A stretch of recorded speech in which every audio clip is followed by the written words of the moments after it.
Salam dan salam semoga tetap terlimpahkan kepada junjungan kita, uswatun hasanah kita Nabi Muhammad SAW, pada keluarga, para sahabat, dan mudah-mudahan sampai kepada kita selaku umatnya yang insya Allah senantiasa berusaha taat dan patuh terhadap ajarannya. Amin ya rabbal alamin. Baik, akhwat fillah sekalian, kita sharing aja ya, jadi santai dan di sini kayaknya banyak yang hadir. Terlihat di sini ada 90-an orang ya. Kemudian yang hadir ternyata ada yang dari luar Stikas Muhammadiyah punya ya. Baik, untuk host bisa minta tolong di mute dulu yang belum di mute.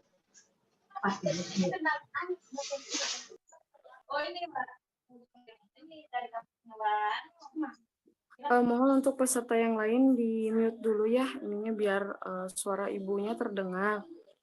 Yang belum di mute, mangga di mute dulu.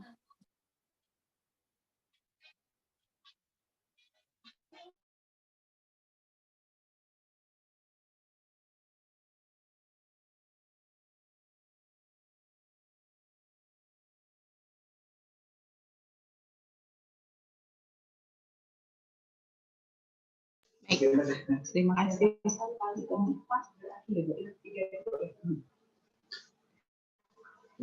Baik, boleh di share screen tadi sudah muncul ya.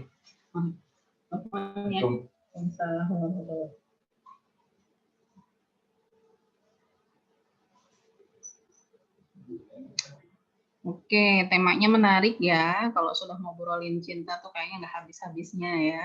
Wajah-wajahnya juga para pencari cinta kayak kurang ya. Baik, sebentar.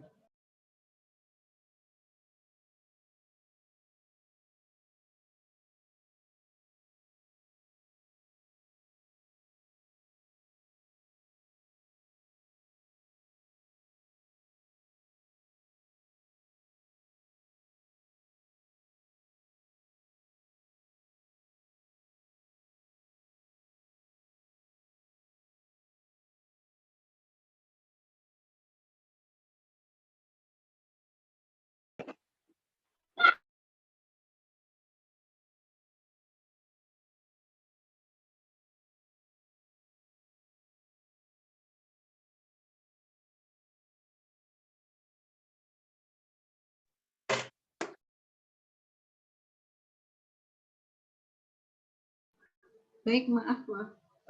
Biasa ya kalau di rumah itu banyak iklan. Oke, materinya tentang cinta dalam diam. Ini request dari panitia ya. Tapi diem-diem ya. Cinta dalam diam. Nah, oke, boleh slide selanjutnya Teh.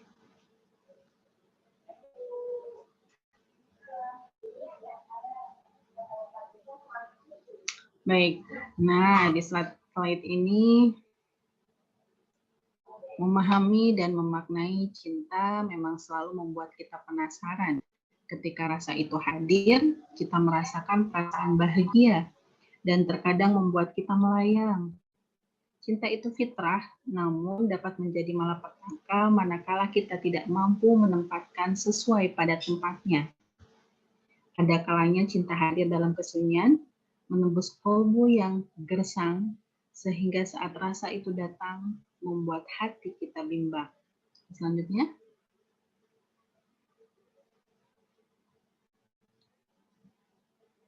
Cinta. Bagaimana harus kulewati rasa-rasa yang datang tanpa diundang. Campur aduk silih berganti, kadang senang, kadang galau, bikin kacau kehidupan. Cinta, bagaimana harus kubersikap? Karena aku tahu bahwa cinta itu fitrah dari Robku, maka akan aku jaga sepanjang hayat sampai kelak aku dikumpulkan dengan para hambanya yang senantiasa menjaga cinta, cinta kepadamu ya Rob, cinta di atas cinta. Nah, ini persembahan puisi untuk teman-teman semua ya, teman-teman yang memang lagi kayaknya kalau udah ngobrolin cinta tuh semangatnya luar biasa. Ya. Ana gitu ya, Ana ya? Mana nih Ana? Ana? Iya, Bu. Udah ya, suara saya masuk ya? Iya, Ini masuk. puisinya kedengeran nggak? Kedengaran. Ya Oke. Allah, puisinya tentang Nah, itu cinta. ada foto. Wah, itu mendadak saya bikinin ya. Nah, gambarnya juga itu lagi sama posisinya ya. Itu adalah foto saya waktu masih kuliah di semester akhir-akhir kayaknya nih. Yang masih memendam cinta dalam diam kayaknya. Masya Allah. Lihat laut gitu ya. Lihat laut di pesisir pantai. Nah, kalian juga kayaknya suka kayak gitu kayaknya ya. Suka merenung. Baik. Suka merenung. Oke, boleh lanjutin slide-nya. Next. Oke, nah sekarang kita sambil ngobrol sih boleh ya. Kalau ada yang mau menanggapi, sebetulnya boleh. Nanti ketika misalkan saya memaparkan cukup panjang, mungkin teman-teman mute kembali ya. Sejak kapan kita mulai mengenal cinta? Ada yang tahu? Ada yang mau menyampaikan?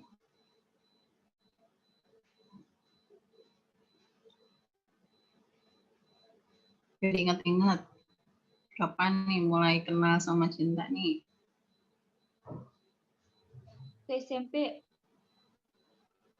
Waktu SMP, Masya Allah. SMP kenal cintanya kayak apa tuh? Kayaknya masih cinta monyet kayaknya mau Ustazah. Cinta monyet ya? Menjadi cinta monyet. Istilah ya cinta monyet. Ada lagi, sejak kapan mulai mengenal cinta? Sejak lahir, Bu. Wah, oke. Sejak lahir. Kenapa sejak lahir?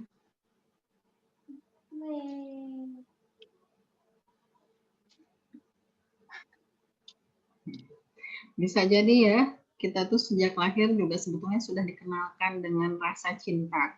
Ya, cinta dari ibu, bahkan cinta dari Allah Subhanahu wa Ta'ala. Jadi, ketika kita masih dalam kandungan, kita juga sudah bersaksi sebetulnya ya.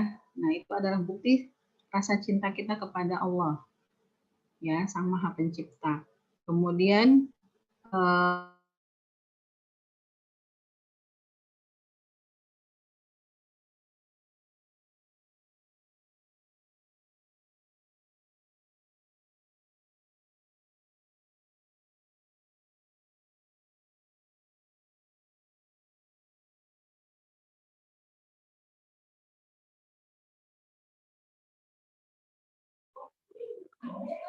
Ibu.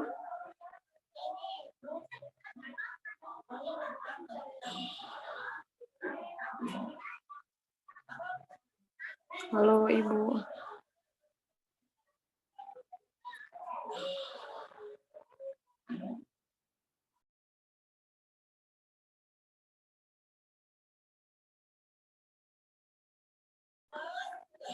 Sepertinya Bu Nurmanya lagi terkendala jaringan ya. Mungkin ditunggu sebentar, nanti ibunya. Oh, udah masuk Ibu. Nah, sekarang muncul. Maaf ya. Oke. Ya, enggak Ibu dilanjut.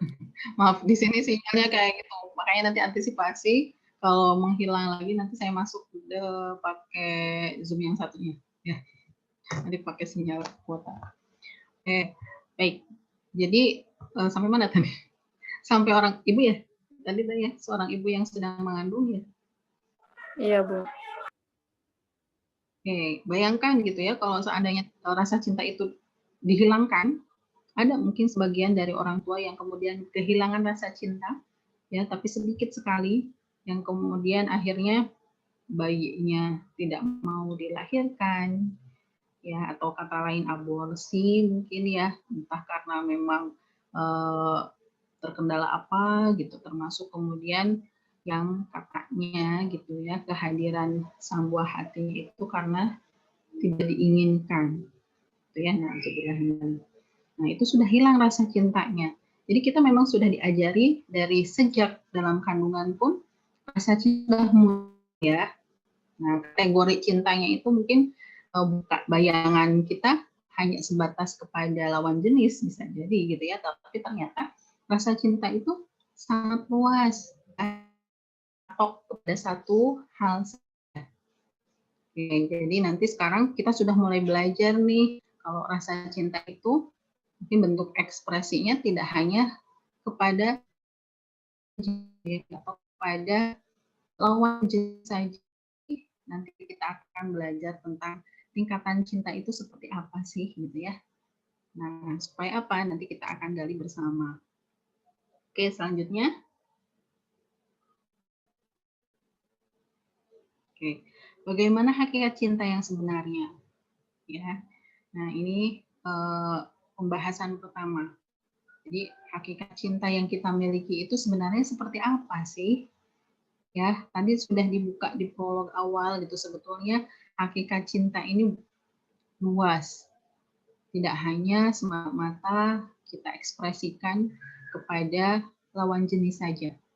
Ya, hakikat cinta yang sebenarnya itu kepada siapa? Oke, next slide.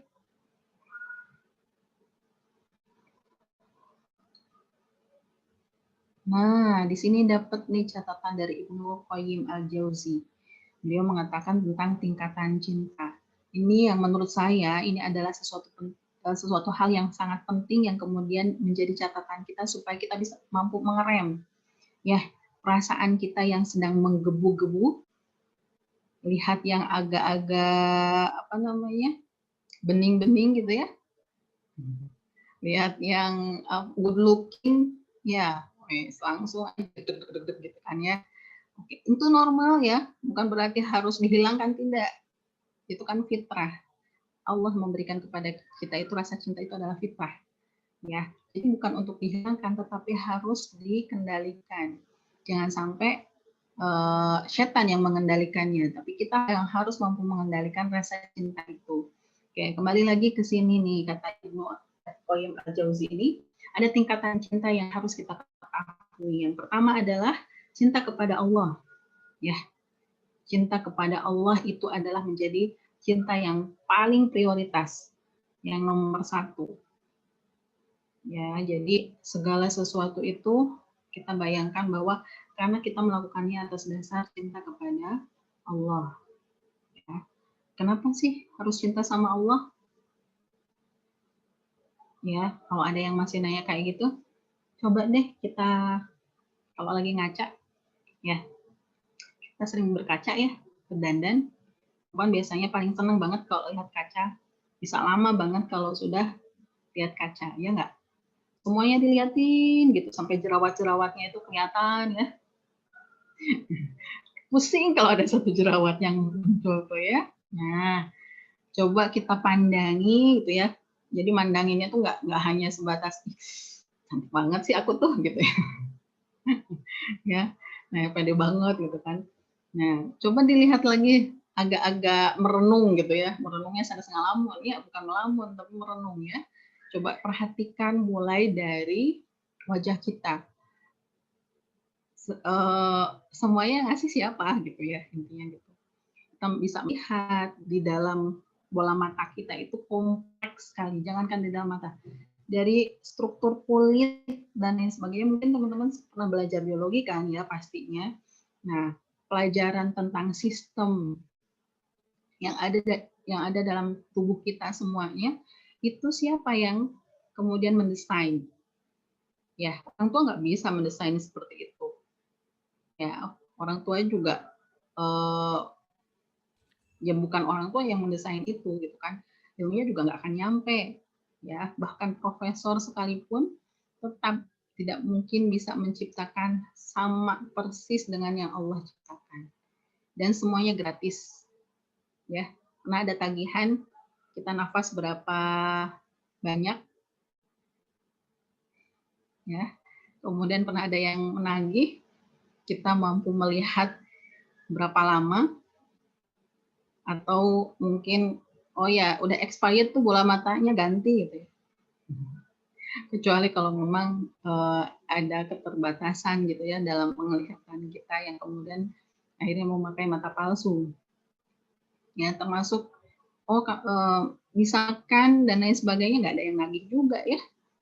Nah, itu saya juga nggak pernah minta misalkan kayak gitu. Oh gitu. Kalau nggak pernah minta, apalagi kita nggak pernah minta tapi dikasih coba. Sebegitu cintanya Allah kepada hambanya, Masya Allah ya. Nah, itu makanya dijadikan prioritas cinta kepada Allah. Yang kedua, cinta kepada Rasulullah. Ya, sepaket. Ya, ketika kita bersyahadat juga sepaket kan ya, bersaksi bahwa tiada Tuhan atau tiada yang layak disembah melainkan Allah. Kemudian Rasulullah itu adalah utusan Allah.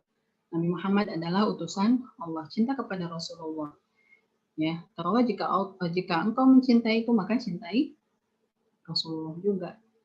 Ya, dengan gimana caranya? Kenapa harus mencintai Rasulullah? Pernah kan dengar kisah bahwa Rasulullah itu sampai mau meninggalnya aja yang bukan istrinya, walaupun meninggalnya di samping Aisyah. Ya, di pangkuan Aisyah, yang disebutin bukan Aisyah, yang disebutin bukan Fatimah, tapi yang disebutin siapa? Ummati, ummati, ummati. Ya, umatku, umatku, umatku. Ya, umatku, umatku, umatku. Jadi yang dicintai oleh Rasulullah, yang diingat, pasti yang diingat kan, ketika kita mencintai seorang, pasti yang selalu diingat itu juga kan. Nah, Rasulullah itu mengingat kita, umatnya, umatku, umatku, umatku, Masya Allah. Ya, sebegitu cintanya Rasulullah kepada kita sebagai umatnya.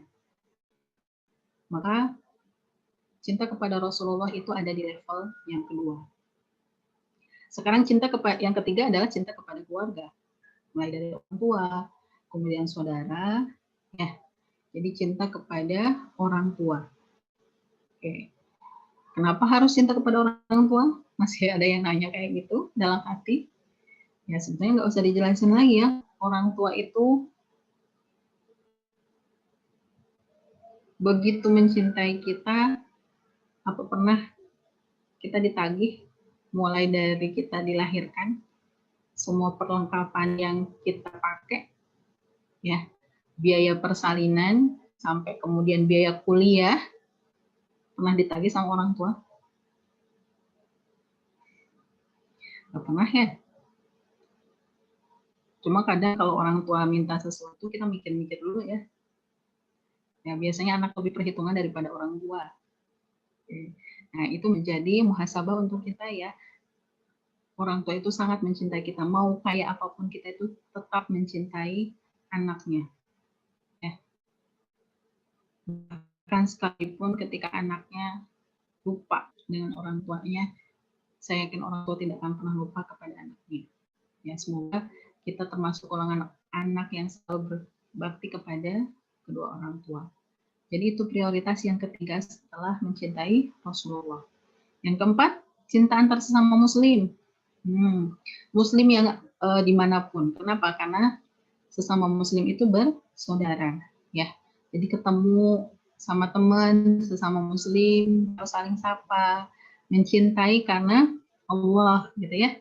Boleh nggak kita mengekspresikan sama teman gitu kan, sama teman yang ada di LDKK, sama teman yang ada di kampus gitu ya. Ana uhibbuki fillah, gitu ya. Saya mencintaimu karena Allah.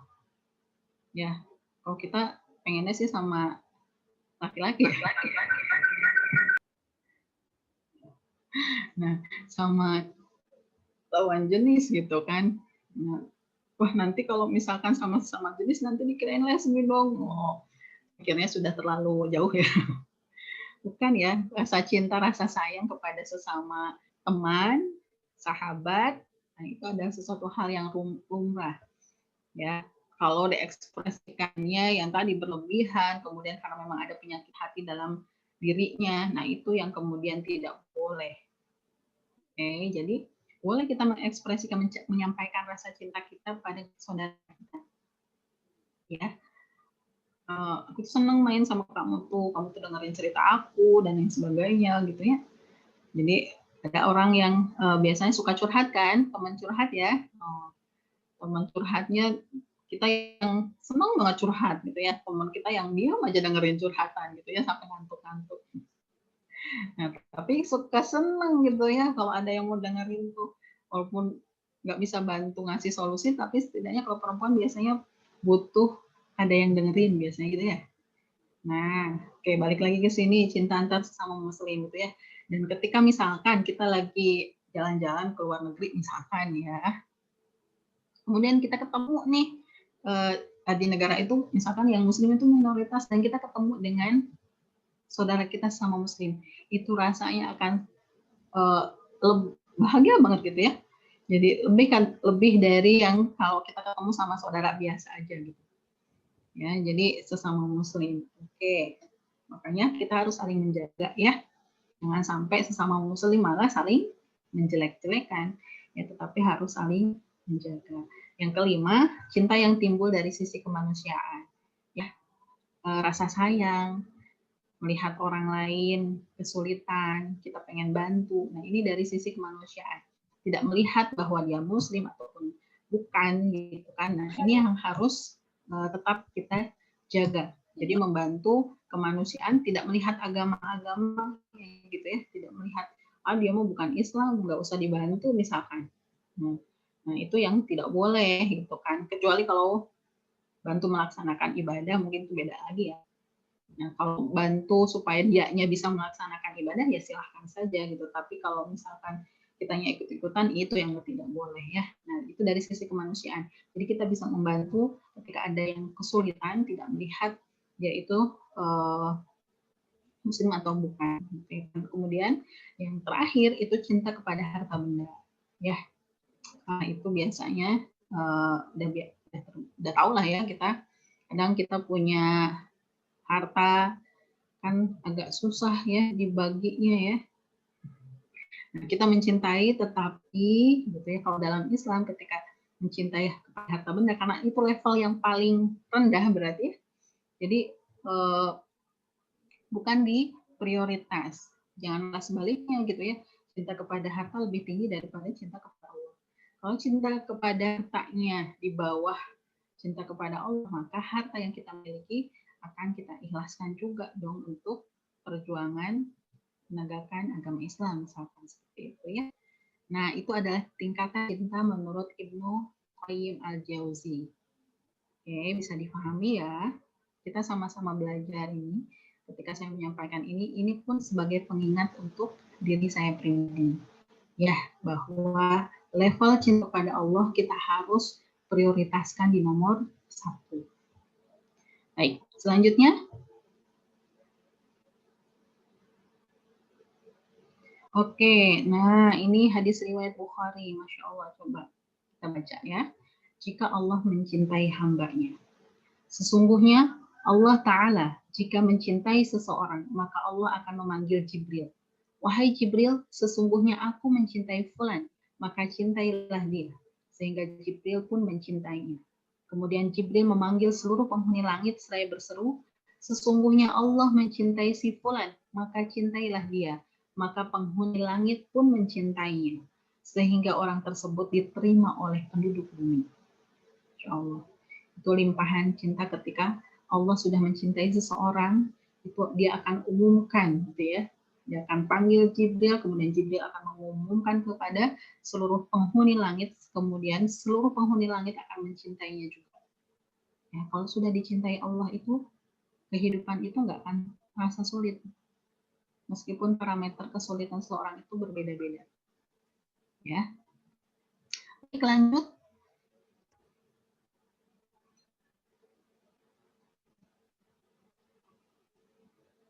Nah, sekarang bagaimana nih cara menjaga kesucian cinta gitu ya.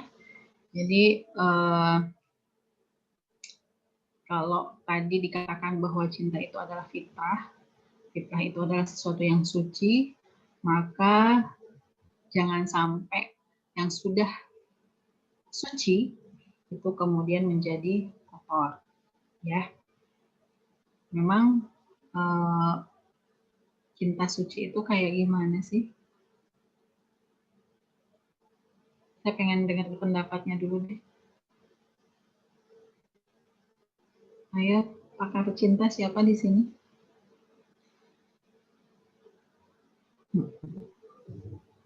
Yang suka romantis biasanya. Cinta suci itu kayak apa ya?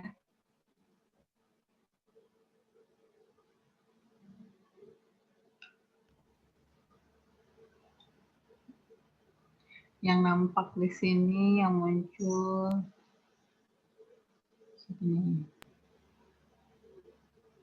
Saya tembak aja boleh? Saya kuliah ya?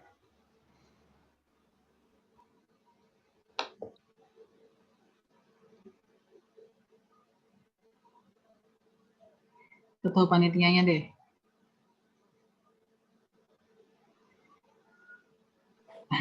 Teh Anis enggak. Gimana? Iya, Gimana nih? Anis nih? kalau menurut Anis mah kesucian cinta itu cinta yang dilandaskan oleh pernikahan. Oh, Masya Allah. Dan nih kan, Neng?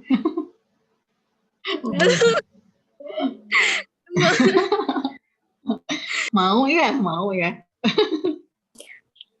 Ngebet Bu Anis pengen. Mau dong. Anak nggak pengen segan. Kayaknya dari wajah-wajah yang ikut juga pada pengen ya. Nah, yang biasanya bertanya-tanya dalam hati, lo kapan ya saya mau kayak saya nikah gitu ya? Sama siapa ya saya nikah gitu kan? Atau ada yang sudah punya calon juga ada mungkin ya? Calon suami atau masih levelnya calon pacar? Oke. Baik, kita lanjut lagi. Makasih Teh Anis. Sama-sama Ibu. Oke. Jadi tadi gitu kan ya, gimana caranya menjaga kesucian cinta? Boleh di slide selanjutnya Teh?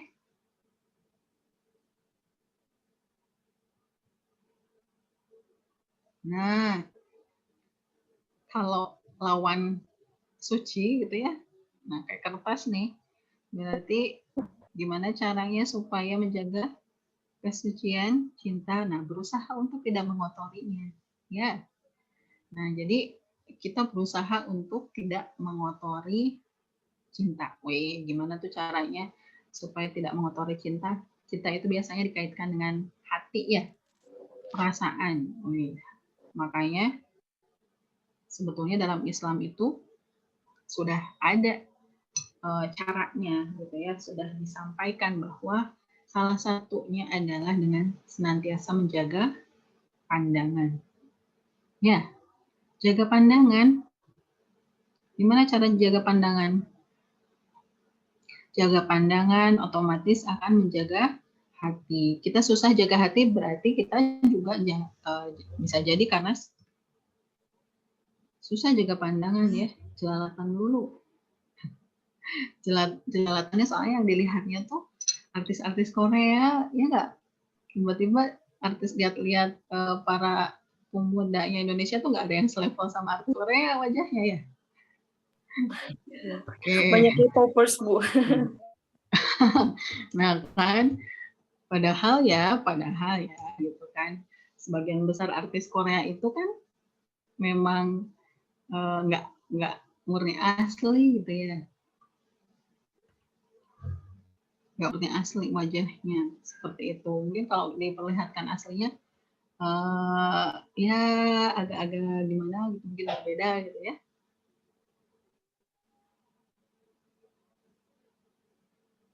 Nah, sini ada quotes nih dari Syekh Dr. Ahmad Farid, tapi nggak sempat saya tuliskan di situ ya.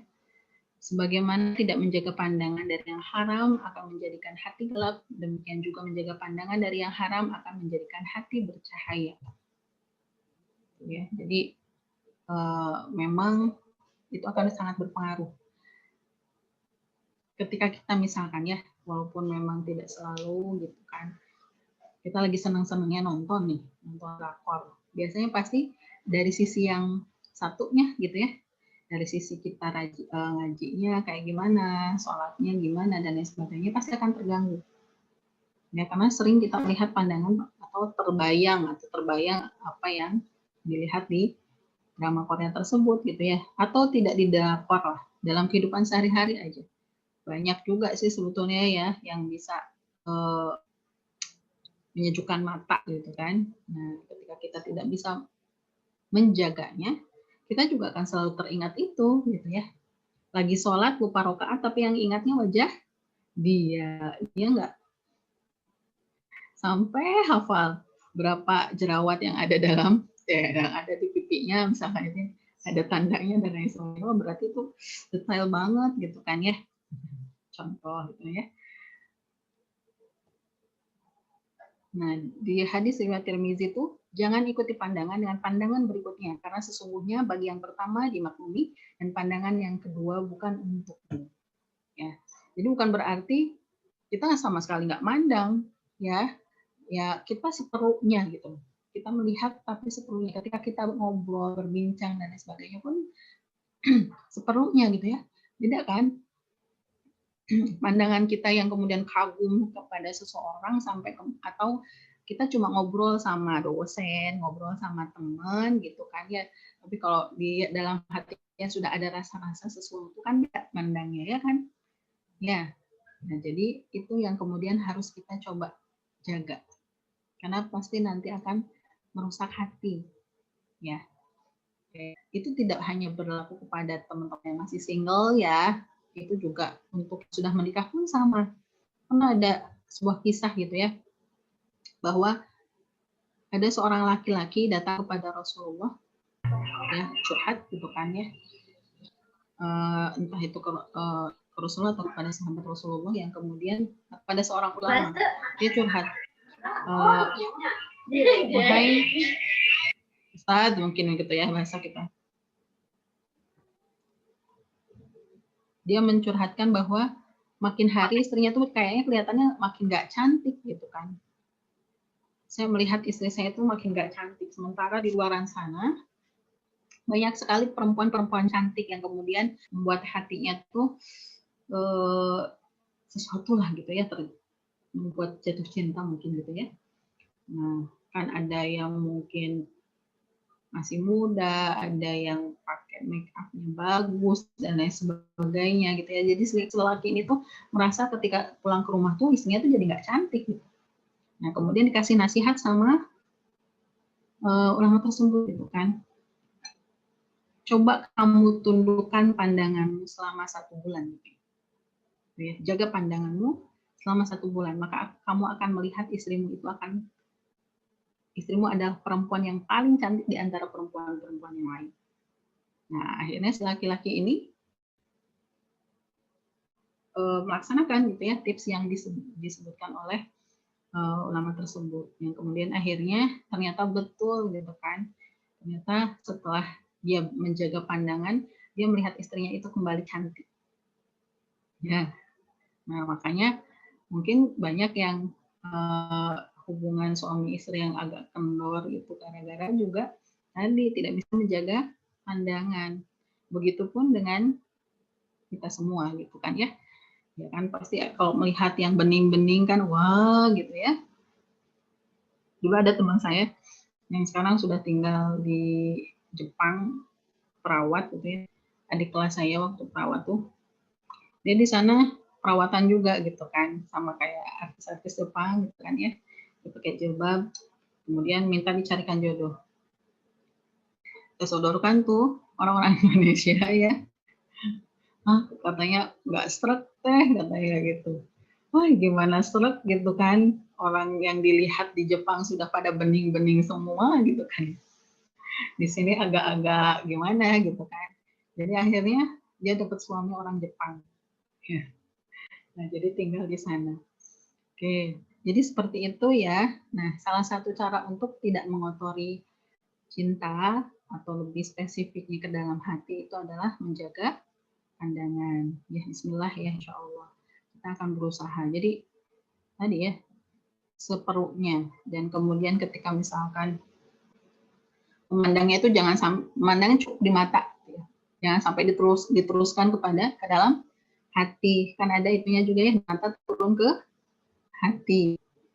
Ya, betul nggak sih? Dari mata turun ke hati ya. Kalau habis makan, justru kalau habis makan ya dari lambung naik ke mata ya, ngantuk. Nah, itu orang Indonesia kalau itu. Ya. Jadi karena dari mata turun ke hati, maka itu harus hati-hati ketika kita melihat itu cukup di mata aja gitu. Jangan sampai diturunkan ke hati gitu ya. Stop, jangan sampai ke hati. Nah, itu supaya kita tidak mengotori hati kita. Ya. Baik, selanjutnya. Nanti kalau suaranya mengecil, tolong kabari ya. Nah, bagaimana cara menyimpan rasa cinta sampai waktu yang tepat? Gitu ya. Saya dikasih pertanyaan itu. Bagaimana cara menyimpan rasa cinta sampai waktu yang tepat? Berarti kalau bahasanya menyimpan, kita siapkan tempat untuk menyimpannya, gitu ya, supaya bisa dikeluarkan di waktu yang tepat. Ya. Pada dasarnya, akhwati fillah sekalian, ketika kita sudah memahami tingkatan cinta tadi, itu secara otomatis kita mampu mengerem. Kita bisa menyimpan rasa itu. Ya, kita simpan. Kalau misalkan ada rasa tiba-tiba muncul gitu ya, kagum sama seorang, itu normal tadi kan saya bilang ya. Suka, oke, nggak apa-apa. Ya, cuma karena kita lagi bahas cinta dalam diam katanya ya, coba deh dicurhatinnya yang pertama itu curhatnya sama Allah. Ya, nggak diem juga sih ya. Kalau diem Allah juga ngerti gitu kan. Tapi kalau misalkan lagi galau gundah gulana sudah tingkat dewa gitu ya, sudah memuncak, sudah klimaks. Nah, bangun dong di sepertiga malam ya, ajak curhatnya sama Allah gitu kan. Ya Allah, saya tuh gimana gitu ya, kalau lihat dia itu rasanya tuh deg-degan gitu ya. Dia liatin padahal cuma liatin aja sekelebat gitu kan, kayaknya seneng banget gitu ya, berasa liatin terus kita gitu. Ya, ya kan, padahal mah cuma ngalir punya bahasa ini, cuma ngelit gitu, nggak sengaja ngeliat gitu kan, tapi pas pandangan ketemu pandangan itu, ih, ya Allah, berat, dia liatin saya terus gitu. Padahal kan cuma segitu doang ya. Nah, itulah perempuan kadang suka bapernya tuh berlebihan ya, dan suka membayangkan sesuatu yang terlalu ke depan gitu kan ya. Nah, jadi apa namanya? Nah, ketika seperti itu tuh istighfar gitu ya. Ingatnya sama Allah gitu kan, astagfirullahaladzim, ya Allah, seneng sih ada rasa. Nah, memang muncul tuh ya, ada cairan yang kemudian keluar dalam otak kita tuh dopamin yang membuat kita itu senang, nikmat gitu kan. Ya Allah, senang banget. Itu baru dilihat sekelebat ya. Apalagi kalau seandainya orang tersebut bilang, aku tuh suka sama kamu sebetulnya gitu kan ya.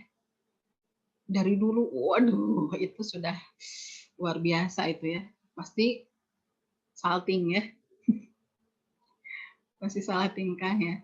Oke, jadi gimana gitu kan. Nah, makanya tadi gitu kan, salah satu tips yang bisa saya bagikan adalah ya tadi, kalau seandainya kita lagi kayak gitu tuh, ingatnya langsung ingat sama Allah, karena prioritas cinta yang pertama adalah Allah. Ya, ya Allah gitu kan. Saya lagi punya perasaan seperti ini, dan terkadang ketika kita menyadari itu sebetulnya antara senang dan menyiksa. Ya, yang nih kalau teman-teman kayak gitu nggak? Kalau saya lagi mengingat-ingat masa-masa itu gitu kan ya, dan ketika merasa itu tuh nggak nyaman sebetulnya gitu, tapi sebetulnya pengen juga gitu kan, jadi serba salah gitu kan. Nah, jadi akhirnya curhatnya sama Allah aja deh, ya biarkan Allah yang tahu. Oke, nggak usah yang kemudian kita langsung karena baru juga dilihat, merasa dilihat terus, kita ngikutin tuh si cowoknya gitu ya, ngikutin gitu kan, apalagi ditembak sekalian gitu kan. Nah, walaupun boleh nggak sih kita menyampaikan kepada lawan jenis rasa kita, boleh, tetapi ada syarat dan ketentuannya. Seperti itu. Jadi mendingan gitu ya untuk aman posisinya, kecuali kalau misalkan teman-teman sudah betul-betul sudah siap nikah. Siapa itu? Ngantuk ya, asa didongengan. Oke, baik. Ya, jadi kayak gitu. Jadi kalau misalkan lagi gitu ya, kalau saya membayangkan suka ada rasa seret gitu ya. Nah, itu membuat kita itu jadi ya istighfar lah gitu, astagfirullahaladzim, kembalikan lagi kepada rasa cinta itu kepada Allah. Gitu kan ya. Astagfirullah, ya Allah, jangan sampai prioritasnya jadi turun gitu kan, jangan sampai prioritasnya jadi salah. Oke, jadi itu caranya gitu ya. Paling tidak kalau misalkan belum ketika sholat malam, saat itu juga beristighfar lah. Astagfirullahaladzim, gitu, astagfirullahaladzim, astagfirullahaladzim. Ya, boleh nggak sih kita berdoa gitu sama Allah, kita suka terus kemudian berdoa, ya mendoakan orang yang kita suka. Yang namanya doa mah bebas ya, mau apa aja silahkan bebas gitu kan. Bebas mah enggak ya, mau ya Allah jodohkan saya sama dia gitu kan. Cuma yang agak-agak nggak sopan itu kalau misalkan doanya ya Allah jodohkan sama dia, kalau misalkan tidak berjodoh ya jodohkan, pokoknya jodohkan gitu ya. Nah, itu maksa itu. Nah, itu mah tuh sopan ya. Coba aja minta sama orang tua maksa kayak gitu, mau dikasih paling gitu takwalnya. Tuh, paling tidak kita ya minta mangga gitu ya. Memang kalau misalnya memang Allah jodohkan, maka pertemukan dengan cara yang baik gitu ya. Seperti itu. Nah, terutama kalau memang kita sudah bersiap untuk tadi kata Teh Andis ya, cinta suci itu kan kalau misalkan sudah menikah katanya gitu ya. Nah, seperti itu. Kalau sudah siap sekarang menikah semester berapa sih gitu kan? Ya. Kalau masih semester 1, semester 1 puasa aja deh. Direm dulu ya gitu kan. Nah, nanti insya Allah gitu kan, jangan khawatir kalau untuk urusan jodoh mah ya, sebagaimana rezeki Allah itu sudah menetapkan, begitupun dengan jodoh kita ya, waktunya juga sudah ditentukan, jadi nggak usah pusing sekarang tuh. Kalian tuh sebetulnya gitu ya, kalau mahasiswa nih udah aja fokus belajar ya, udah biarin belajar aja, nggak usah pusing-pusing mikirin jodoh. Mau punya pacar pusing, masya Allah gitu ya, cuma jomblo satu-satunya di kelas pusing. Gak usah pusing, ya. Niatkan kalau jadi jomblo adalah Jovisa katanya ya. Anak-anak sekarang nyingkatnya jadi Jovisa, jomblo visabilillah katanya. Oke, jadi jomblonya itu adalah pilihan, bukan karena terpaksa jadi jomblo gitu kan ya. Soalnya kalau niat jomblonya berbeda gitu ya, itu juga nanti apa namanya, rasanya juga akan berbeda. Kalau jadi jomblonya karena niat itu enjoy gitu ya, tapi kalau jomblonya karena memang belum ada yang nembak itu pusing biasanya. Ya. Jadi para jombloers silahkan perbaiki niatnya masing-masing ya. Oke. Nah, terus apa mana slide-nya hilang? Saya lupa nggak. Bentar ya, saya buka slide di sini deh.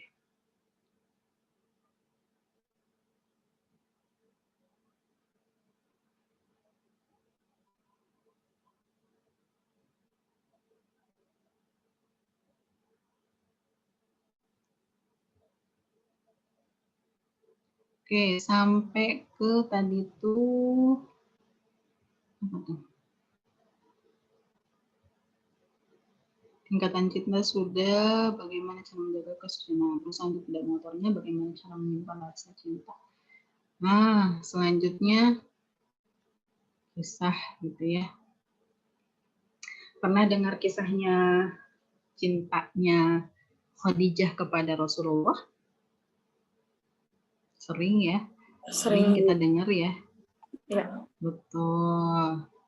Kalau kita kaitkan dengan apa yang kita bahas, kayak bisa nggak nih Khadijah yang usianya pada saat itu jauh lebih tua ya, jauh lebih senior ya.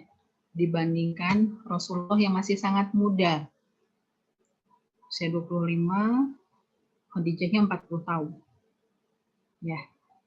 Nah, Khadijah tuh naksir kan? Khadijah tuh naksir sama Rasulullah ya. Tapi naksirnya bukan karena gantengnya doang sih sebetulnya gitu kan. Naksirnya lebih kepada akhlaknya beliau ya, saat diberikan amanah untuk berniaga barang-barangnya Khadijah. Dan kemudian pada saat itu memang Muhammad muda ini sudah dikenal dengan orang yang jujur ya, al-amin, yang bisa dipercaya. Jadi ketika berdagang, apalagi tambah ketika berdagang, keuntungan Khadijah itu berlipat-lipat.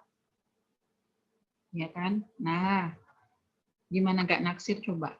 Tapi Khadijah juga merasa mungkin ya, saya janda, usianya juga sudah 40 tahun, dia memendam dulu gitu kan. Nah, sambil kemudian menyampaikannya tapi tidak langsung kepada Rasulullah. Beliau sampaikan kepada pembantunya gitu ya. Pada pembantunya yang namanya, ada yang tahu namanya?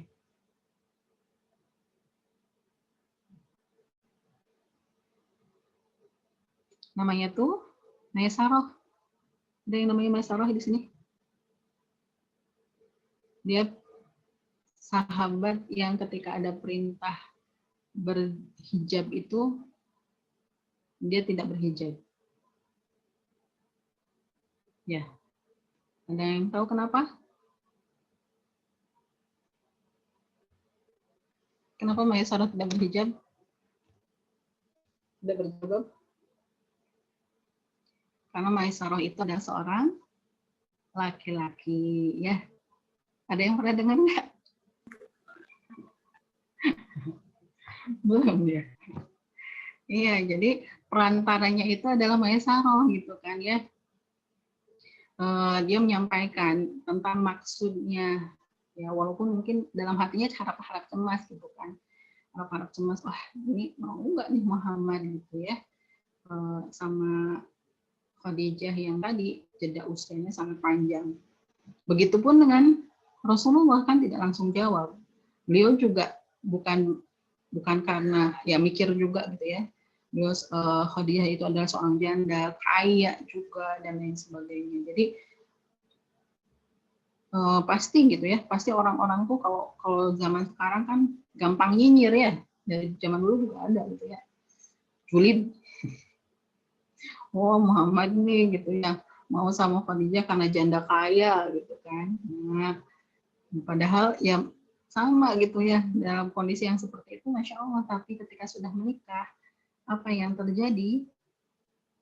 Khadijah adalah orang pertama yang kemudian mendukung ya, tidak hanya jiwanya, semuanya, harta, jiwa, raga untuk dakwahnya Rasulullah ya.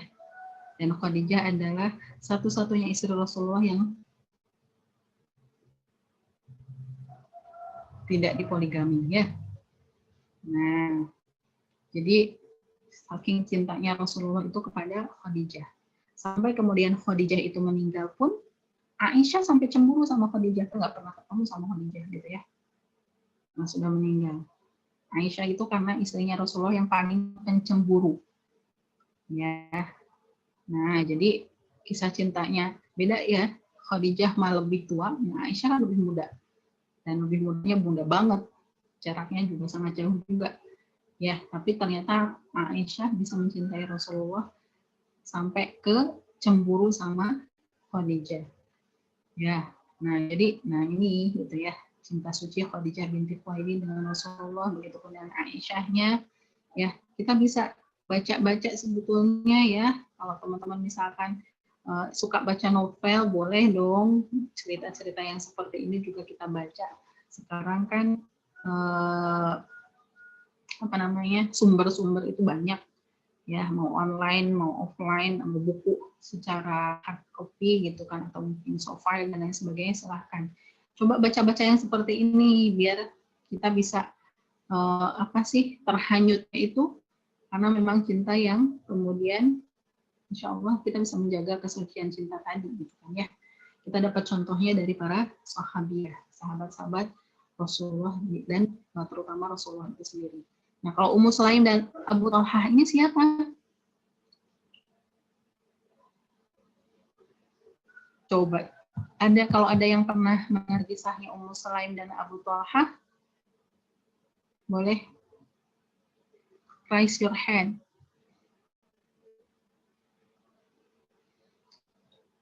Lambaikan tangan.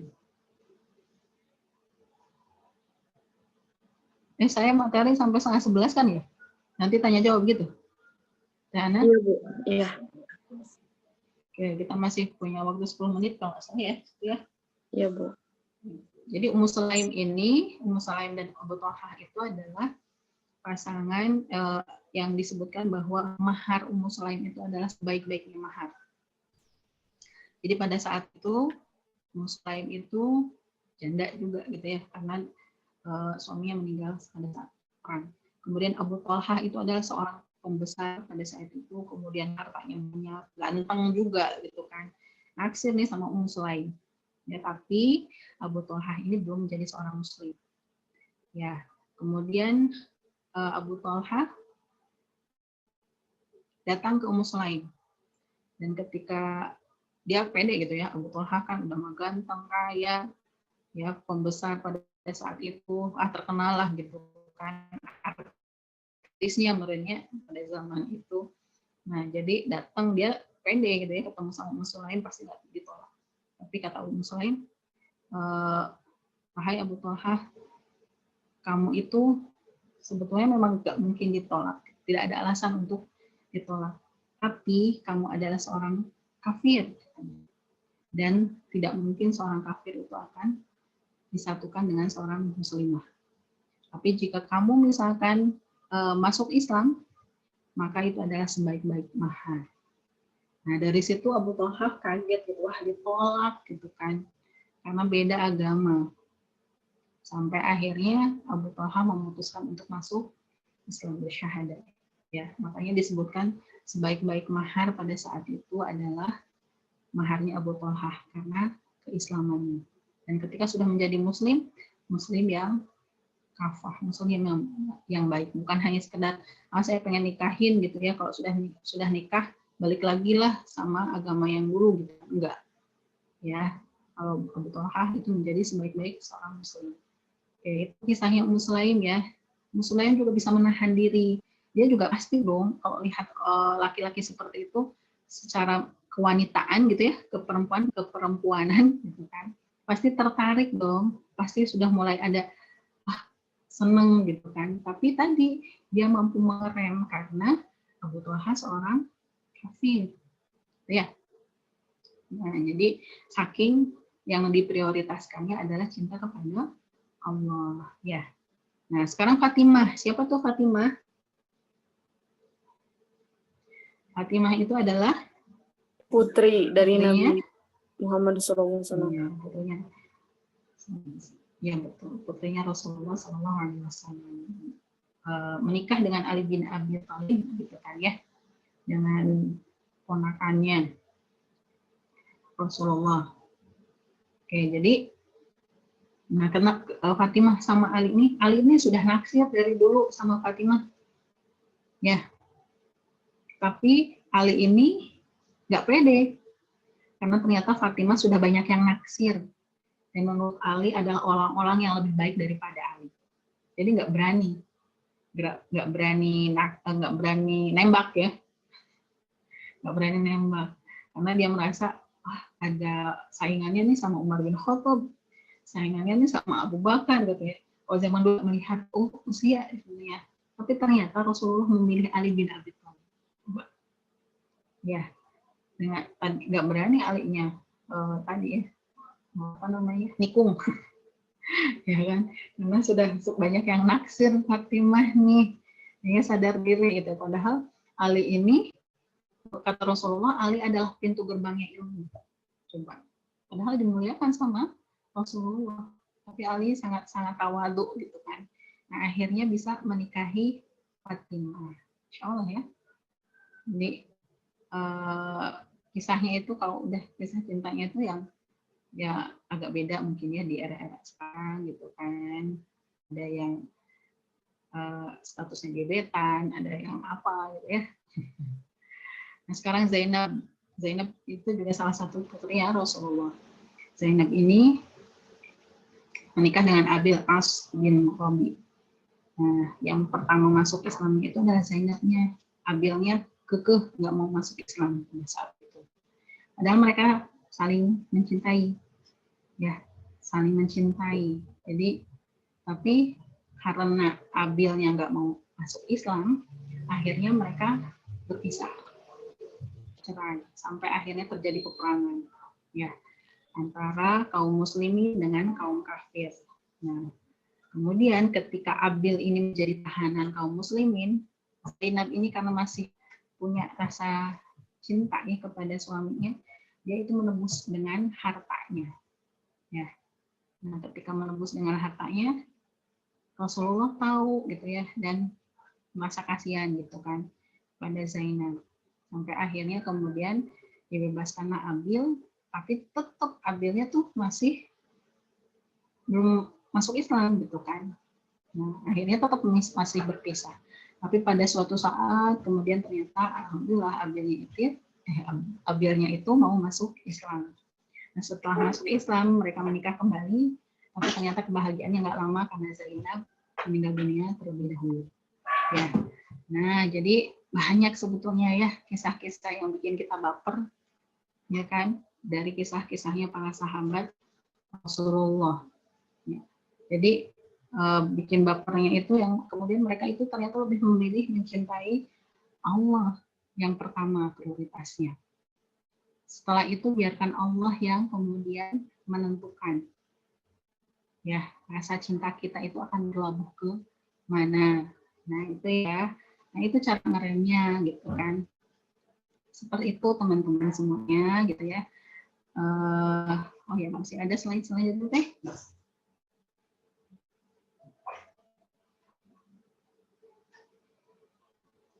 Halo?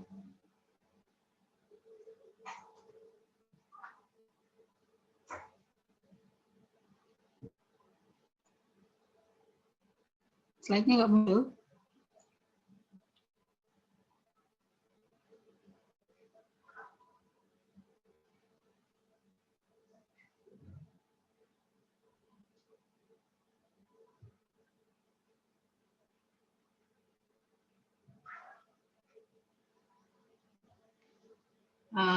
Gimana? Atau saya share screen?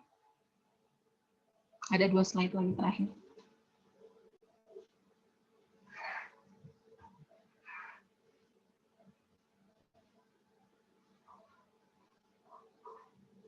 Oke. Selanjutnya, raihlah cinta yang halal, gitu ya. Nah, tadi ketika kita membicarakan sesuatu yang memang dilandasi rasa cinta itu karena Allah, gitu kan. Fokus kita adalah ingin meraih cinta yang halal. Kayak gimana sih cinta yang halal? Ya, kalau misalkan memang yang dimaksud adalah ekspresi cinta kita kepada lawan jenis, ya gerbangnya adalah dengan menikah tadi. Ya, itu adalah sesuatu yang halal.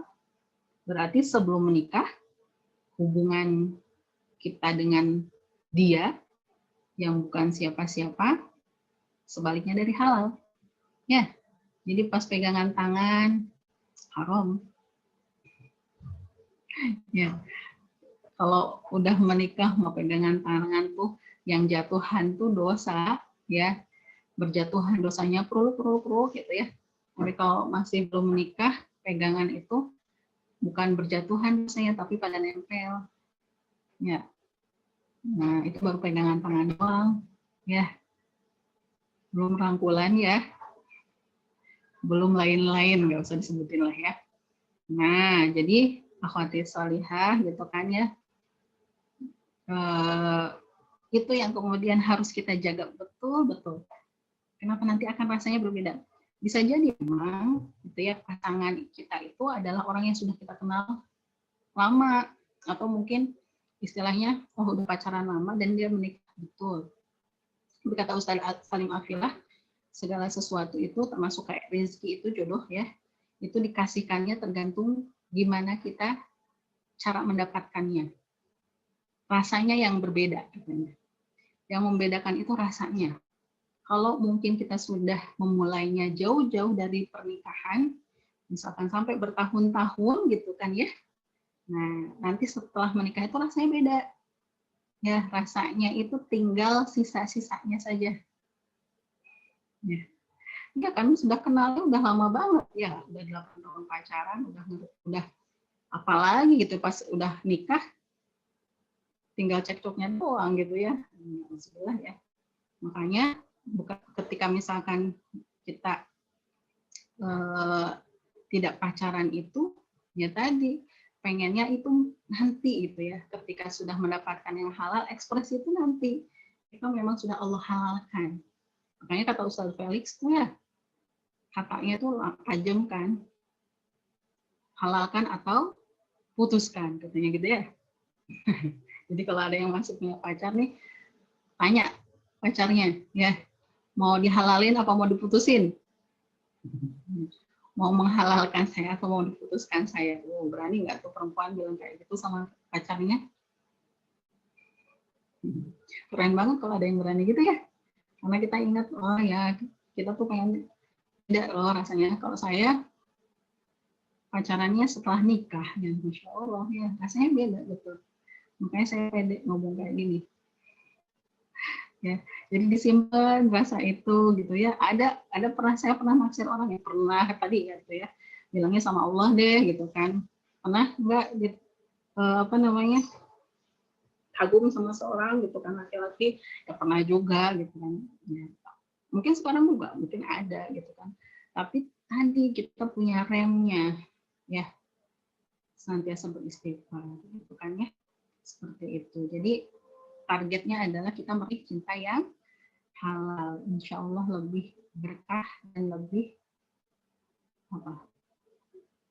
nikmat gitu ya, lebih hebat lah insya Allah. Oke, slide terakhir menutup.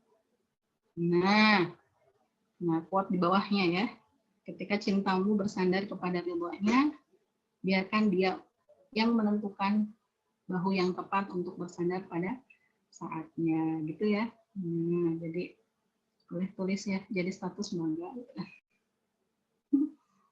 Jadi kalau misalkan cinta kita itu bersandar kepada keridhaan Allah, maka kita tidak akan berani macam-macam insya Allah.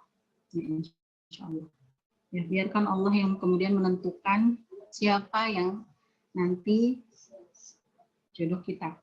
Ya, biarkan Allah yang menentukan bahu yang tepat untuk bersandar pada saatnya. Gitu ya.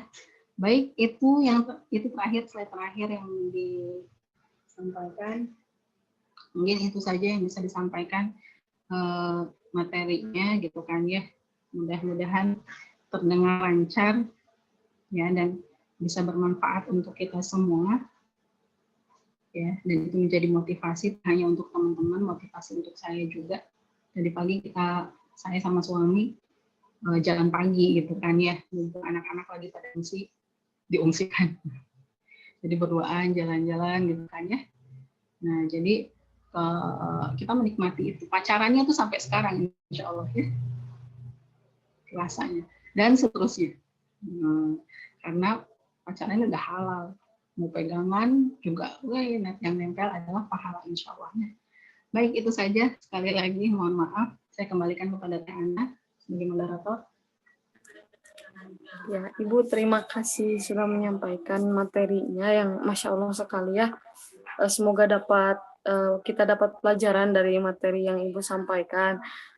Yang perlu diketahui juga bahwa di sini sebenarnya cerita cinta atau kisah cinta dari Ustazah Norma juga bisa jadi contoh lah buat kita gitu. Jadi mungkin sebagian ada yang sudah tahu ya.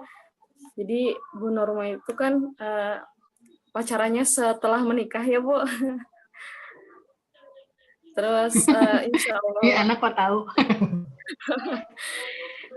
Aku kan pernah ikut daurah Bu.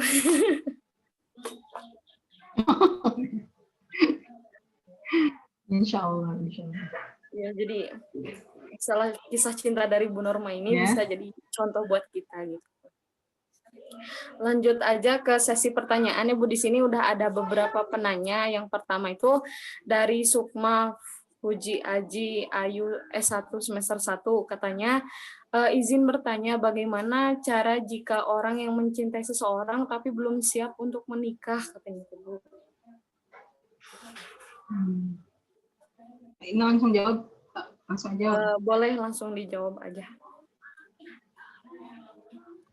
Oke, makasih. Tadi ya, kisah saya bisa jadi contoh gitu ya. Tapi kisah saya masih jauh daripada contoh-contoh para sahabatnya Rasulullah, gitu ya, Rasulullah dan para sahabatnya ya. Baik, insya Allah mudah-mudahan menjadi inspirasi bagi kita semua ya. Baik, pertanyaan yang pertama dari Sukma Pujiandi Ayu, S1 semester 1.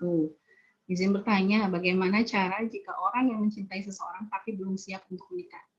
Ya bilang aja, saya belum siap nikah. Gitu. Ya, sebetulnya simpel sih jawabannya ya. Cuma kadang berat. Kalau perempuan tuh beratnya apa? Merasa tidak enak. Ya enggak? Betul sekali Ya kan? tuh, besar rasa tidak Jika, enaknya. mana ini penanyanya? Mana penanya ini? Malu ya? Sukmanya mana Sukma? Tapi diri isinya biasa. Ya, jadi bagaimana cara jika orang yang mencintai seseorang tapi belum siap menikah, ya itu gitu ya. Ya sudah, persiapkan saja dulu. Gitu.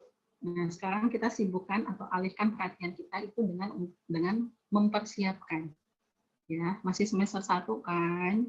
Ya, persiapan menikah itu bukan H-1 bukan. Tapi bisa jadi H-4 tahun. Bisa jadi H-8 tahun. Ya. Nah, kalau sekarang misalkan udah semester 1 nih, bisa jadi ya H-5 tahun lah misalkan gitu ya dari sekarang, atau wallahualam kita juga kan nggak tahu waktunya ya. Yang penting adalah kita sekarang fokusnya kepada persiapannya. Yang namanya persiapan itu bukan dari gaunnya gitu ya, biayanya bisa jadi biaya juga gitu kan, tapi biasanya biaya itu lebih kepada yang ikhwan ya, yang laki-laki yang nyiapinnya ya, atau dari keluarga. Nah, kalau kita lebih kepada persiapan ruhiyahnya ya, kita persiapan mentalnya, kita persiapan fisiknya ya, kemudian persiapan yang lainnya.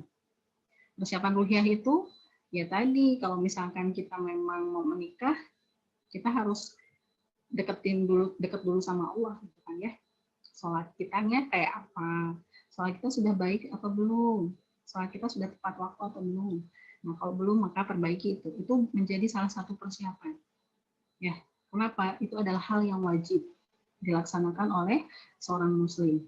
Hal-hal yang wajib kita laksanakan, maka nanti seiring dengan itu ya, Allah juga akan mempersiapkan calon kita yang mungkin bisa jadi kita nggak tahu siapa calonnya ya. Tapi kalau misalnya kita sudah tahu nih, ada yang bilang serius katanya ya, bilang pengen nikahin gitu kan, tapi kitanya belum siap, ya kita bilang kita belum siap, saya belum siap ya. Kalau untuk masalah itu jangan baperan dulu ya, kitanya harus tegas ya, kita harus menegaskan. Karena kalau misalnya gimana ya, mungkin pihak laki-laki nunggu gitu kan, jadi nggak gantung cenanya, itu nggak boleh digantung lama-lama ya, nanti kalau copot talinya sakit. Seperti itu ya. Nah itu mudah-mudahan sih nyambung ya. Kemudian gimana, langsung pertanyaan kedua? Iya, langsung ke pertanyaan kedua, Bu. Dari Diah Ayu Baik, saya Puspita. lihat di chat room. Ya, katanya Ya. Jika laki-laki dan perempuan bersalaman tapi tidak mempunyai rasa apapun satu sama lain, hukumnya apakah tetap sama dengan orang pacaran, Bu?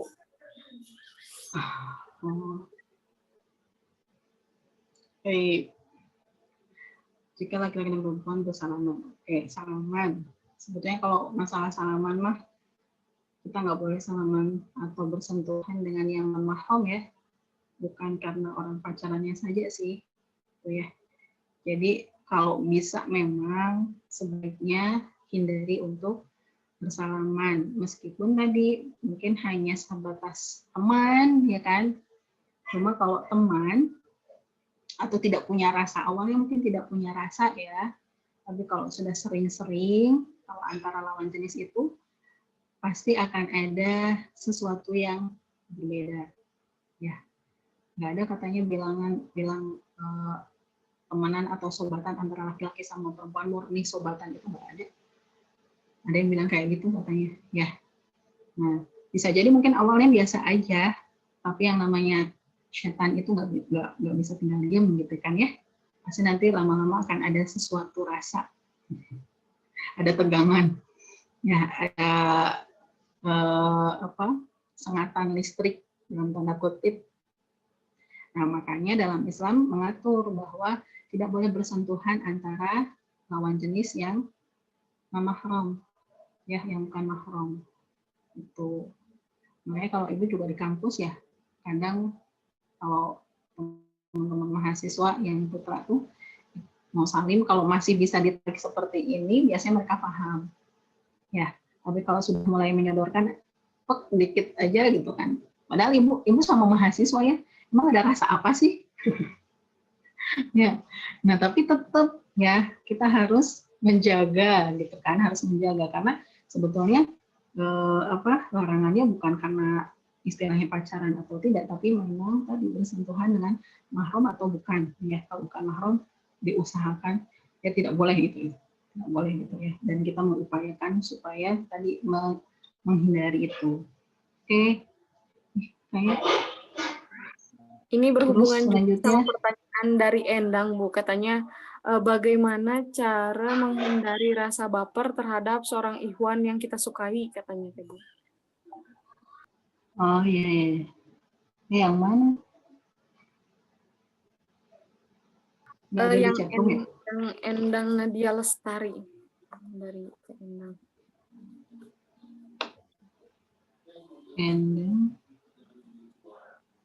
Kayaknya, Yang pertanyaan keduanya. oh iya. Tapi ada yang terlewat satu nih. Dua. Biar Apa berhubungan. dipilih? Pertanyaannya tuh biar berhubungan. Oh iya. Bagaimana cara menghindari rasa baper terhadap seorang ikhwan yang kita sukai gitu? Ya tadi masukkan lagi logika kita tadi ya. Ketika punya rasa dan apakah Iwan yang disukai itu menyukai kita juga kan belum tentu ya. Nah, makanya perempuan itu memang baper ya.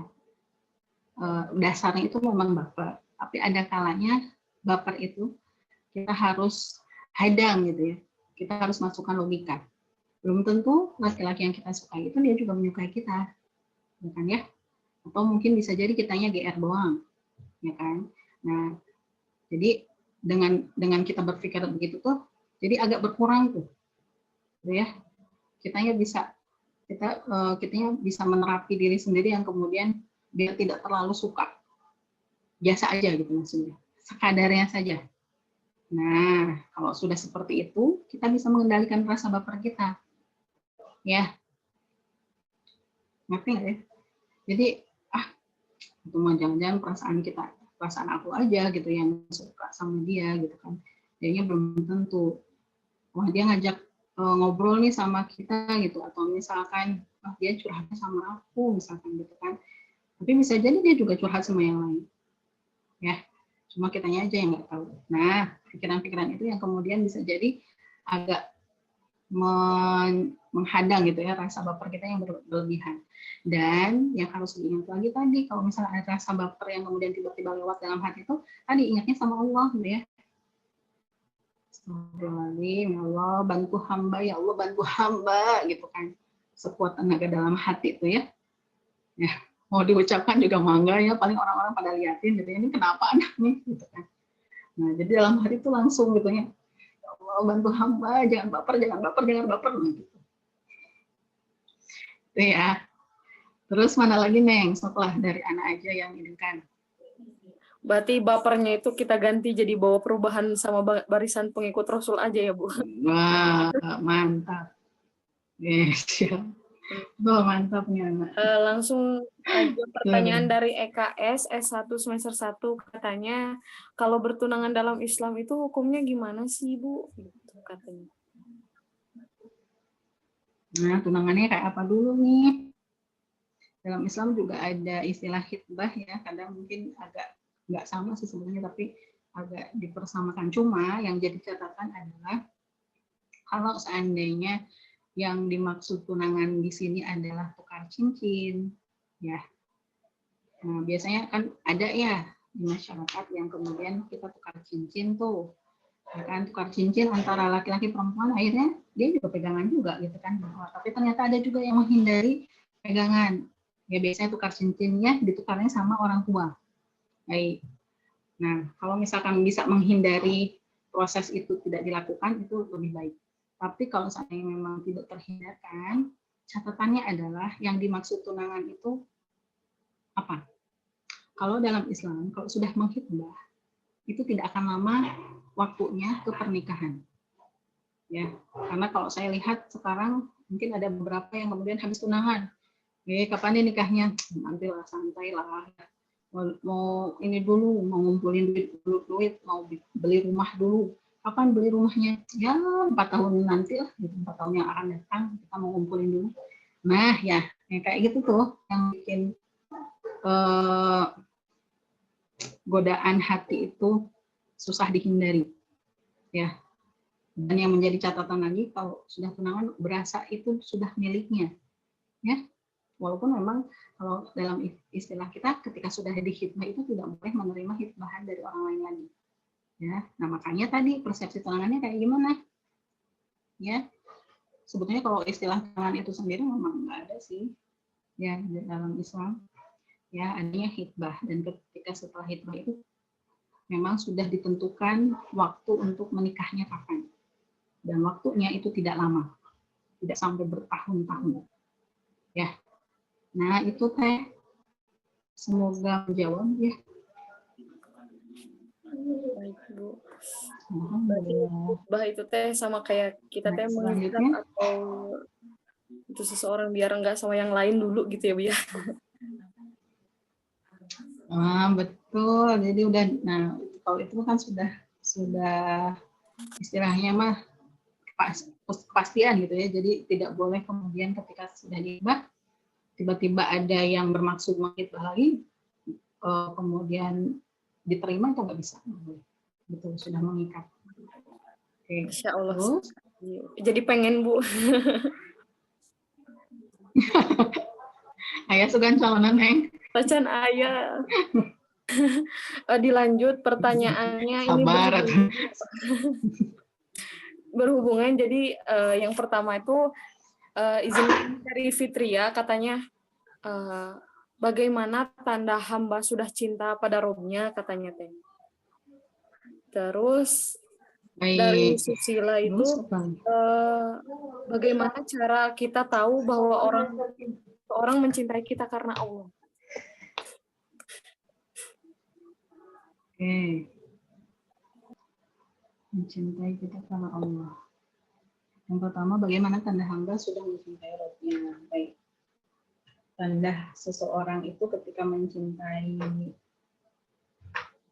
Rabbnya, berarti sudah melaksanakan sesuai dengan perintah-perintahnya dan menjauhi apa yang dilarang oleh Allah.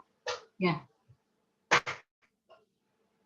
Oke, sebenarnya nggak bisa dianalogikan ke manusia ya, tapi mungkin kita agar lebih mudah mengambil hikmahnya adalah ya ketika kita suka atau mencintai seseorang juga kan begitu, mau diapain aja nurut, ya disuruh apa aja dia mau, ya nggak, ya kan, Neng kita janjian yuk, padahal udah jam berapa gitu ya, wah langsung siap siaga gitu kan ya. Nah terus apalagi gitu kan, nah analoginya seperti itu, walaupun memang levelnya berbeda lah ya. Begitupun dengan ketika kita mencintai Rob kita, Ketika disuruh ya nurut. Ketika dilarang nggak boleh kayak gitu, ya nurut. Ya, disuruh sholat, oke, nurut. Disuruh berbakti sama orang tua, ya nurut. Ya, disuruh nggak pacaran, nurut. Ya, diajakin ngedate sama orang yang kita sukai, nolak, itu berarti tadi gitu ya, menghindari larangan. Nah itu mungkin kalau tanda secara fisik mungkin nggak bisa didefinisikan gitu kan ya. Yang tahu itu ya kita dengan roh kita. Ya, jadi apa yang menjadi perintah Allah kita laksanakan, apa yang kemudian dilarang oleh Allah ya kita hindari. Kemudian tadi apa yang berhubungan tadi tuh tidak apa? Bagaimana kita mengetahui bahwa seseorang suka sama kita, Bu? Karena Allah. Oh, mencintai karena Allah. Diajak nikah. Masya Allah. Iya. Sok nggak? Sekarang yang punya pacar, coba tantang dia ajak nikah. Mau nggak? Kalau misalkan mau ya, nah itu kan langsung balik lagi ke masalah kita. Kitanya siap nggak? Aduh, saya nggak siap gitu kan. Nah, putus berarti ya. Ya. Oke, mencintai karena Allah itu hanya bisa hubungan yang kemudian didasari oleh cinta kepada Allah itu ya dalam ikatan pernikahan. Sebelumnya tidak bisa dikategorikan seperti itu. Ya, karena sudah jelas ya kan. Enggak Bu, udah jarang ketemuan. Sekarang mungkin nggak ketemuan fisik. Sekarang bisa jadi ketemuannya virtual juga ya. Dan ketemuan virtualnya nggak hanya sebatas kalau zaman dulu saya kan SMS-an gitu kan ya.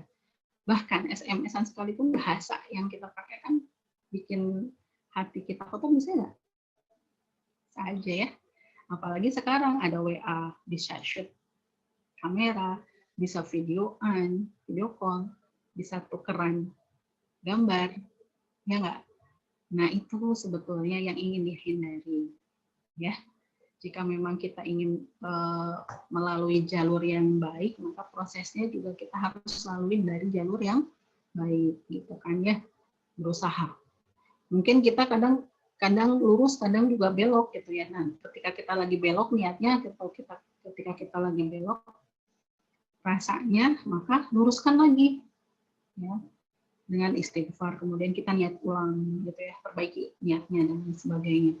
Seperti itu. Jadi jawabannya untuk yang tadi pertanyaannya, bagaimana cara kita mengetahui seorang cinta karena Allah, yaitu ngajak nikah, ya. Nikahnya karena Allah. Oke, nikahnya beneran ya, bukan karena untuk nafsu doang, ya, hanya untuk menghalalkan hubungan doang. Tapi nikahnya beneran, nikahnya dengan konsekuensi, dengan segala sesuatu konsekuensinya dan kewajiban hak dan kewajibannya. Oke. Jadi Tegas ya kalau kayak gini. Kesucian cinta berarti ya Bu, kalau yang benar-benar karena Allah itu. Betul. Dan harus diingat teman-teman, kalaupun misalkan banyak yang sekarang contoh ya, termasuk artis-artis yang kemudian nikah muda, boleh silakan nikah muda, tetapi tadi memang sudah siap dengan konsekuensi yang menjadi hak dan kewajibannya ketika setelah menikah. Jangan sampai hanya sebatas karena saya cinta dia, dia cinta saya, kemudian untuk melegalkan cintanya dengan pernikahan.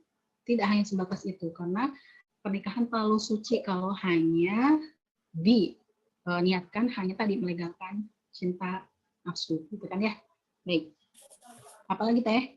Kayaknya waktunya juga udah mau selesai. Dua pertanyaan yang hampir sama Bu. Dari Gina Mariatus Solia sama Hana Handayani, kayaknya Ibu maaf izin bertanya, apakah mencintai dalam diam itu termasuk ke dalam perbuatan maksiat? Lalu bagaimana menyikapinya kalau kita diam-diam suka atau mencintai seseorang, dan bagaimana cara mengalihkan perasaan tersebut terutama bagi yang belum siap menikah? Cinta dalam diam tuh yang diam-diam. Baik. Diam-diam rayap. Baik. Jadi apakah termasuk ke dalam perbuatan maksiat? Tadi balik lagi, kadang kita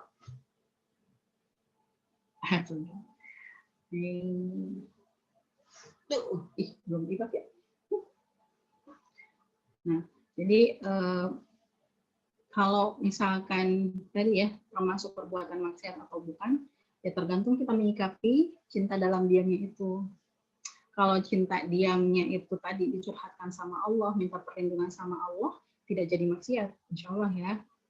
Tapi kalau seandainya cinta dalam diamnya itu tetap membayangkan sesuatu yang hal menjerumus ke maksiat, ya itu jadi maksiat. Ya, diam aja tapi membayangkannya tuh membayangkannya nggak biasa gitu, membayangkannya tuh ke hal-hal yang menuju maksiat gitu kan. Nonton ya para penikmat drakor, dan saya juga pernah nonton drakor. Itu banyak adegan yang tidak biasa ya. Bagi mereka ciuman itu biasa. Ya, bagi mereka silakan, mereka berbeda kepercayaannya gitu ya, berbeda agama, berbeda aturannya. Tapi kalau seandainya diikuti oleh kita, berdosa. Ya, sebelum menikah. Oke. Jadi berarti perbuatannya gimana? Maksiat. Walaupun hanya dibayangkan. Ya, makanya cintanya diamnya kayak apa? Kalau diamnya tadi disalurkan gitu kan. Nah, bagaimana menyikapinya kalau diam-diam suka atau mencintai seorang tadi? Sikapnya seperti yang tadi disampaikan ya, ya Allah ketika saya lagi mencintai seorang, menyukai lah ya. Ya itu bilang sama Allah dan minta pertolongan Allah untuk supaya hati kita itu dilindungi. Gak sampai kemudian tadi mencari sesuatu yang kemudian akhirnya terjerumus kepada kemaksiatan. Itu ya. Dan bagaimana cara mengalihkan perasaan tersebut, terutama bagi yang belum siap. Tadi ada ya, makanya dalam Al-Quran itu, kalau kita belum siap nikah, maka perbanyaklah puasa. Ada dalam hadisnya juga ya, cuma mungkin saya tidak hafal redaksi hadisnya, tapi isinya seperti itu. Bagi para pemuda yang memang sudah siap menikah, menikahlah. Dan kalau belum siap, maka perbanyaklah puasa. Perbanyaklah kegiatan-kegiatan positif yang kemudian kita mengalihkan perhatian kita itu tidak hanya melulu ingatnya tuh masalah urusan cinta aja. Ya, cinta dalam tanda kutip ya, cinta kepada lawan jenis aja gitu kan. Nah, itu berarti itu insya Allah akan mampu menahan. Ya. Nah, bukan berarti wah puasa terus nih, biasanya suka di ini ya, dihurikan bahasanya Maya, wah ini udah pengen nikah tapi nggak nikah-nikah, banyak puasa ini. Udah biarin aja gitu ya kalau ada yang bilang kayak gitu. Tapi intinya adalah kita ingin mengelola hawa nafsu kita gitu ya, mengerem. Oke, nah seperti itu Teh. Apalagi ada lagi kah? Mungkin sudah cukup, Bu. Waktunya juga sudah habis, alhamdulillah. Alhamdulillah.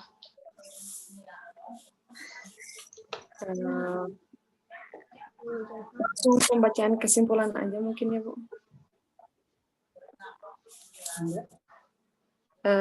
Bismillahirrahmanirrahim. Mungkin untuk pembahasan cinta itu tidak akan ada akhirnya ya, karena kan cinta memang dasar fitrah bagi setiap makhluk hidup, terutama manusia gitu kan.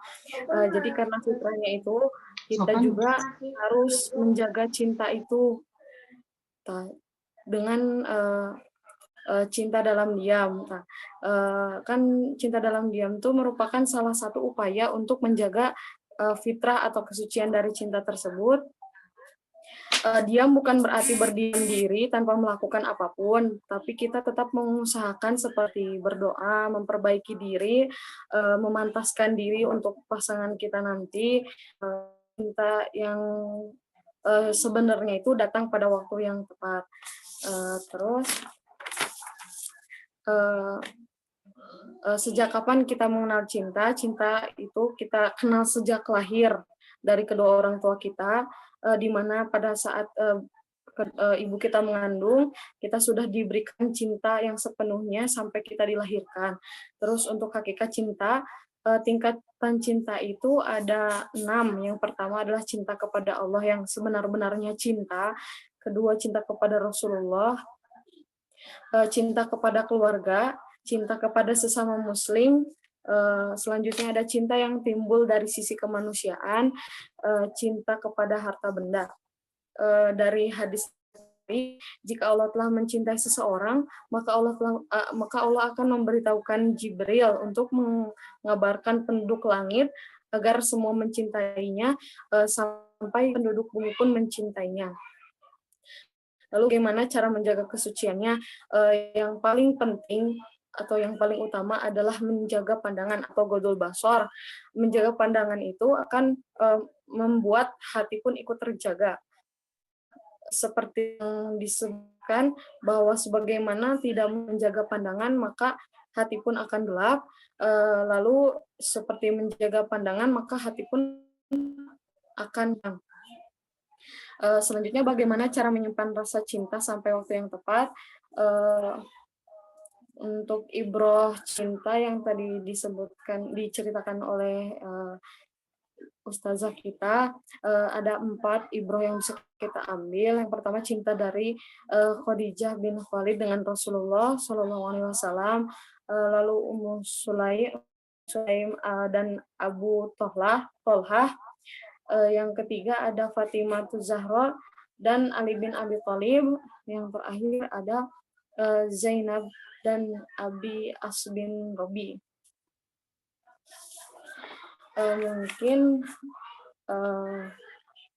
Mungkin segitu saja, sampai sini saja pertemuan kita. Saya selaku moderator dan mewakili sebagai panitia penyelenggara baik dari LDK Ar-Rihlah maupun bidang Imawati PKIMM Stikes Muhammadiyah Kuningan. Yang pertama, memberikan apresiasi dan terima kasih sebesar-besarnya kepada pemateri kita, Ibu Ustazah Norman Nurzana, yang telah menyampaikan materi. Semoga ilmu yang Ibu berikan bermanfaat bagi kita, dan kita yang mendengarkan mengamalkan yang Ibu sampaikan di kehidupan sehari-hari. Terus kita juga doakan supaya Ustazah diberikan ganjaran atas waktu yang telah disita oleh kami untuk menyampaikan materi. Semoga menjadi amal jariah bagi Ibu dan semoga Allah meridhoinya. Terus kepada panitia yang memprakarsai adanya kajian kawaten ini, saya mengucapkan berterima kasih yang sebesar-besarnya. Selanjutnya ada dari LDK Al-Kahfi yang telah membantu mensupport acara ini Selanjutnya ada seluruh peserta baik dari Stikes Muhammadiyah Kuningan, baik dari tingkat 1, 2, dan 3 maupun dari umum yang tadi disebutkan di awal. Saya terima kasih sebesar-besarnya karena telah meluangkan waktunya di sini. Semoga waktu yang telah dikorbankan pada kegiatan ini Allah ganti dengan amal ibadah dari teman-teman semua. Untuk selanjutnya kita ada sesi foto dulu ya. Jadi mohon untuk kameranya dibuka semuanya biar kelihatan gitu ya.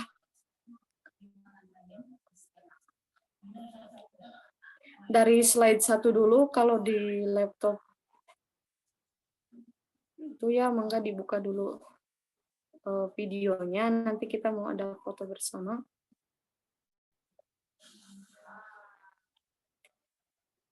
Ini masih ada yang ketutup ya videonya.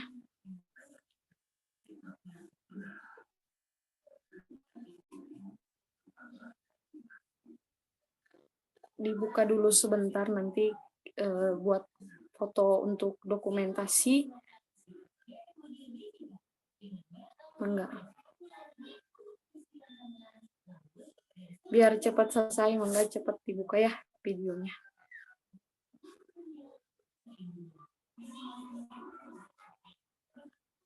Di sini masih ada Ami Oktarina yang belum buka, terus ada Rifa, terus ada Nindi, dia Ayu Puspita juga belum, Gina Unafsiah belum, Restiana belum pada dibuka. Terus ada Gina Febriliana belum.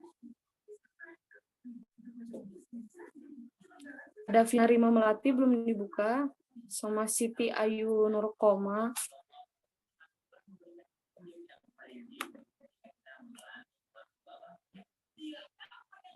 Terus Sita Nurul juga di sini Nenden. Terus ada Nova Arianti, Anissa Rahman videonya.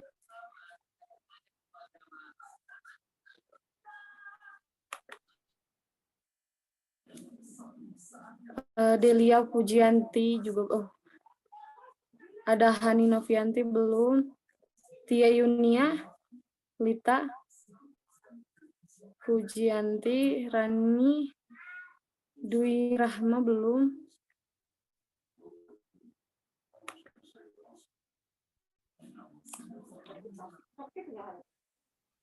Hanima udah teh, udah dibuka. Oh iya, Hani udah. Yang lainnya yang belum Teh Gina dibuka. juga udah dibuka teh. Ya.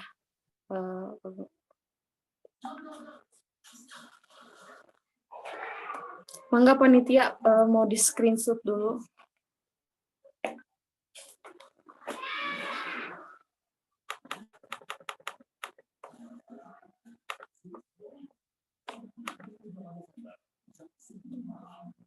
Oke, dari slide pertama dulu ya.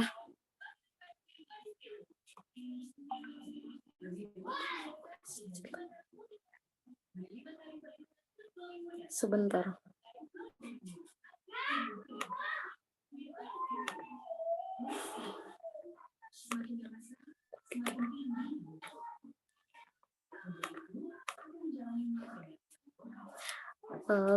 Di screenshot dulu yang pertama.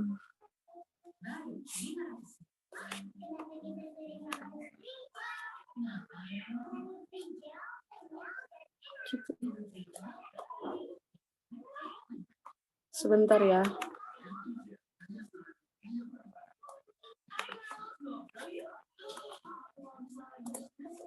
Halaman kedua di screenshot. Masih ada Ermas belum dibuka, Sita Nurul juga. Oh, udah. Yeah. Halaman kedua di screenshot ya.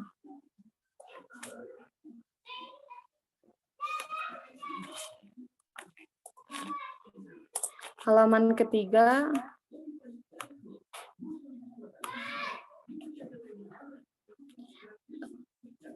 Ini halaman ketiga masih banyak yang belum dibuka.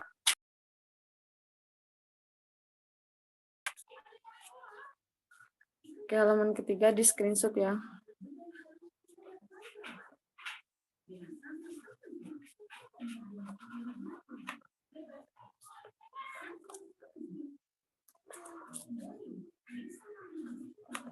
Yang terakhir halaman keempat.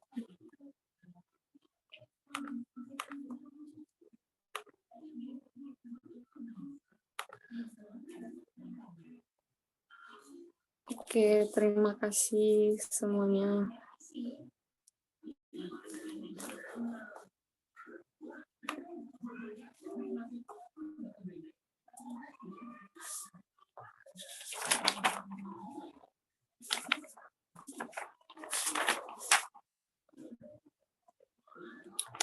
Acara demi acara sudah kita lewati, alhamdulillah berjalan sesuai dengan schedule, dan alhamdulillah pesertanya juga excited ya mendengarkan dan memberikan pertanyaan. Saya ucapkan terima kasih lagi untuk panitia, untuk peserta, dan untuk terkhusus untuk Ibu Norma yang telah memberikan waktu dan menyempatkan mengikuti kajian ini. Mari kita tutup acara kajian keahwatan dengan tema cinta dalam diam dengan beristighfar 3 kali. Astagfirullahaladzim, astagfirullahaladzim, astagfirullahaladzim, dan doa kifaratul majlis.